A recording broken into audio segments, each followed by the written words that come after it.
Hello, my dear ones. Dr. Morse here.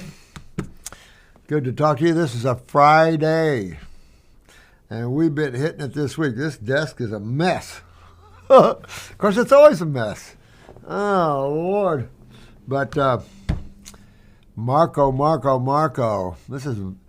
Did you shift to fruit, or are you still on grapes? You hit 40 days a couple of days ago. That's pretty good, Marco. 40 days grapes.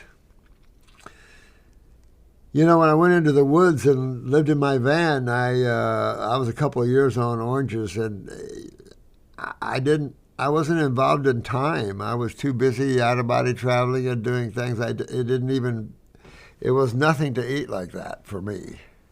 I think one time,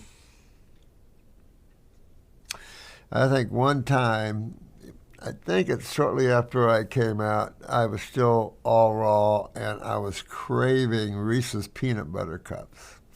So I thought I'd go on a 3-day, 4-day water fast, maybe try for 10, see what I could get done, right? So first day, I'm craving Reese's peanut butter cups like crazy. Second day, even worse. I'm going, nope, nope, I'm not going to do it. Right? Third day. Oh, crap. Talk about craving. Holy crap. I whipped into a 7-Eleven, got one of those 4-packs, ate them down, and just kept on going with my water fast. Didn't bother me a bit. But I didn't have them for years and years and years and years after that. And I tasted one. It wasn't the same, you know. Talking about funny stories. I had a craving for a Twinkie. Now, I grew up on Hostess Twinkies and chocolate cupcakes. My mom liked those coconut marshmallow snowball things. Well, I was craving a Twinkie, so I pulled in and I bought a Twinkie. Getting back in my van, I go, nope, I'm not going to do it. I'm going to cave to my fungus and all that, right? Of course, at that time, I was so young, I didn't know. So I threw it in the back of the van. I said, no, I'm not going to do it. Toss it in the back. Right? That's where my bed was. In the middle of the night,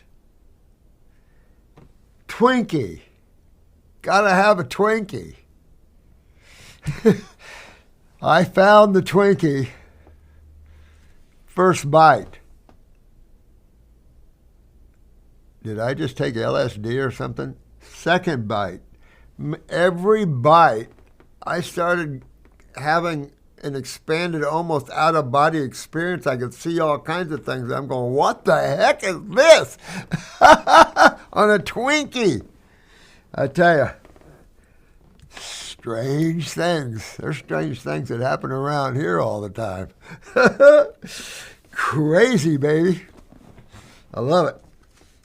I wanted to get to some of your questions, though, because we've been talking about a lot of different things, and I wanted to do a video clarifying all this confusion because of the drmorris.com.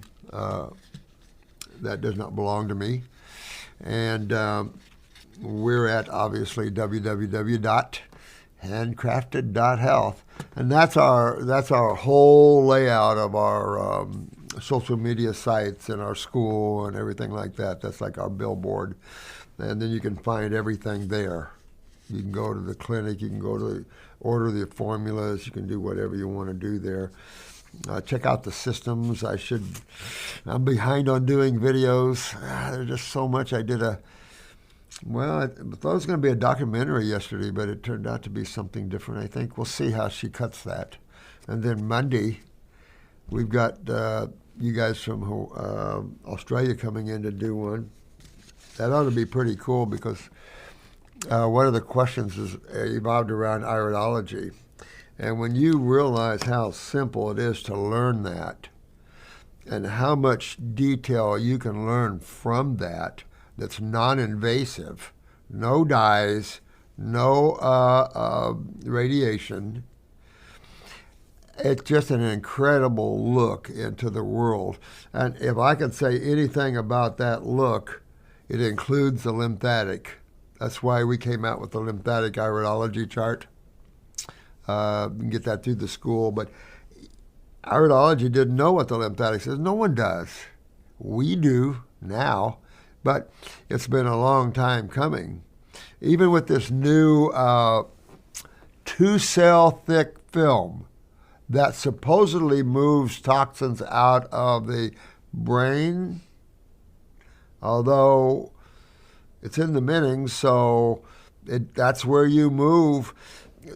See, whenever you see new research or anything new, you always have to quantify this by coming back and going, all right, there's 2 factors that are essential to the health and wellness of every cell, including the 2-cell thick membrane, whatever they call it. I guess this linked it to the lymphatic system, which I thought was more scalp lymphatic as opposed to actually CNS stuff. But you always have to link it between acid and base and the fact that there's 2 facts that are essential to life: consumption and elimination. No one wants to go poo-poo, but it's a fact. When you burn or bring in your food, you're burning it, breaking it down, right? Oxidizing it and all kinds of things, right? Converting it, biotransmutating it. I mean, there's just all kinds of things that goes on. Things we don't even know. Crazy stuff, right? So you always have that to fall back on. Is this a lymphatic issue or is this a blood issue? Is this an energetic carbon issue or is this an elimination of waste issue? And I find it laughable that the medical profession thinks the blood does both.